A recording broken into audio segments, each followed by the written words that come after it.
جلسے میں عالم بھی آئے اور جاہل بھی آئے. عالم نے جلسہ سنایا، جاہل نے سنا. جب جلسہ ختم ہو گیا تو بیچ میں ایک جاہل کھڑا ہوا. وہ بولا کہ مولانا آپ نے تقریر غلط کیا ہے، یہ داڑھی سنت نہیں ہے. بولا اللہ، تم کو کیسے پتا چلا؟ کہا میرے پاس مضبوط دلیل ہے. اب عالم کے بھی پاؤں کھڑنے لگے کہ کیا مضبوط دلیل ہے؟ داڑھی سنت نہیں ہے. مجمع میں عالم سے کہہ رہا ہے کہ آپ کہتے ہیں داڑھی سنت ہے، داڑھی سنت ہے ہی نہیں. کہ تم کو کیسے پتا چلا؟ کہ جب بچہ پیدا ہوا تھا تو داڑھی نہیں تھی. حضرت کو سمجھ میں آ گیا کہ یہ جاہل ہی نہیں ہے، جاہل کا ابا ہے. اس کو اسی کی زبان میں سمجھانا ہوگا. تو حضرت نے کہا کہ جب بچہ پیدا ہوا تھا تو منہ میں دانت بھی تو نہیں تھے، اینٹا سے توڑ کر کے پوپلا ہو جاؤ، تب سمجھ میں آئے گا کہ داڑھی سنت ہے کہ نہیں ہے. ہاتھ اٹھائیے، وعدہ کیجئے ہماری طرف سے سکھ اور سردار داڑھی رکھیں گے. ہاتھ اٹھا دیجئے انشاءاللہ. غیروں کے جیسی ہے صورت تمہاری، تم ہو مسلمان نریا کے ناری، تم ہو مسلمان نریا کے ناری. خطرے میں ہے تیرے، خطرے میں ہے تیرے مذہب کی شان. ہے رے مسلمان، ہے رے مسلمان، ہے رے مسلمان، ہے رے مسلمان. شکل تمہاری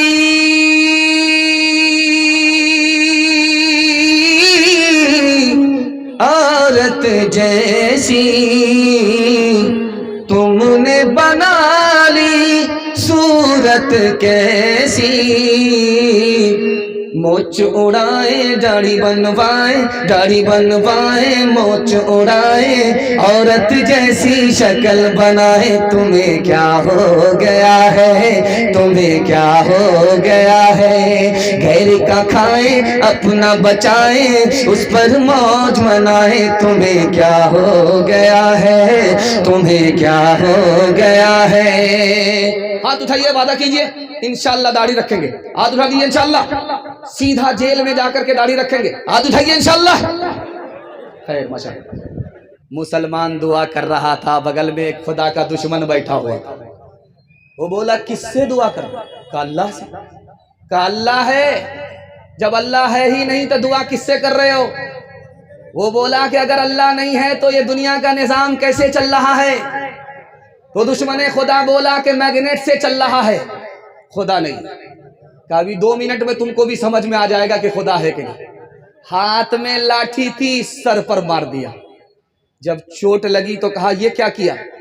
کہا میں نے کہاں کچھ کیا ہے، میگنیٹ سے لاٹھی لگی ہے. اب عقل ٹھکانے لگ گئی، سمجھ میں آ گیا کہ خدا ہے کہ نہیں ہے. یہ چھوٹا سا مجمع میرے سامنے بیٹھا ہوا ہے اور بغل ہی میں عورتوں کا مجمع ہے. آپ کو ایک بات بتانے کے لیے جا رہا ہوں، بڑا دل خوش ہوگا. اس مجمع میں سب سے زیادہ غلطی کو کون معاف کرتا ہے؟ بیٹے کا باپ کرتا ہے. اس مجمع میں سب سے زیادہ خطا کو جلدی میں کون معاف کرتی ہے؟ ماں معاف کرتی ہے. ماں باپ سے بڑھ کر کے گناہ کو جلدی میں کوئی معاف نہیں کرتا، لیکن آپ کا دل اس سے زیادہ خوش ہوگا. ماں باپ سے بھی زیادہ جلدی میں کون اپنے بندے کو معاف کرتا ہے؟ تو خدا. ماں باپ کے پاؤں پکڑنے پڑتے ہیں، منہ کھول کر کے معافی مانگنی پڑتی ہے، تب ماں باپ معاف کرتے ہیں. خدا کے پیر پکڑنے کی بھی ضرورت نہیں ہے، منہ کھول کر کے معافی مانگنے کی بھی ضرورت نہیں ہے. دل کا ارادہ ہو گیا، مالک معاف کر دیتا ہے. ایک جوان دارو کی بوتل لے کر کے بغل میں چھپ کر کے جا رہا تھا. حضرت عمر نے دیکھ لیا، سمجھ میں آ گیا کہ گھوٹالا ہے، دال میں کالا ہے. تیز تیز قدم سے جوان کے پاس آ کر کے بولے جوان تو نے کیا چھپا رکھا ہے؟ جوان کو سمجھ میں آ گیا کہ عمر کو پتا چل گیا ہے کہ دارو کی بوتل چھپا کر کے جا رہا ہوں. اگر آج عمر اپنی کمر سے کوڑا نکالے اور برسانا شروع کر دے تو جنازہ اڑ جائے گا. دل دل میں خدا سے کہتا ہے مالک آج عزت آبرو تو ہی بچا سکتا ہے. اگر آج تو نے بچا دیا تو زندگی میں وعدہ کرتا ہوں کبھی دارو نہیں پیوں گا. اس جوان کی توبہ قبول ہو چکی تھی. حضرت عمر قریب آ کر کے پوچھنے لگے بیٹا بتاؤ تمہارے ہاتھ میں کیا ہے؟ کہا حضور کچھ نہیں ہے. کہا وہ بوتل میں کیا ہے؟ کہا بوتل میں شربت ہے، سرکہ ہے،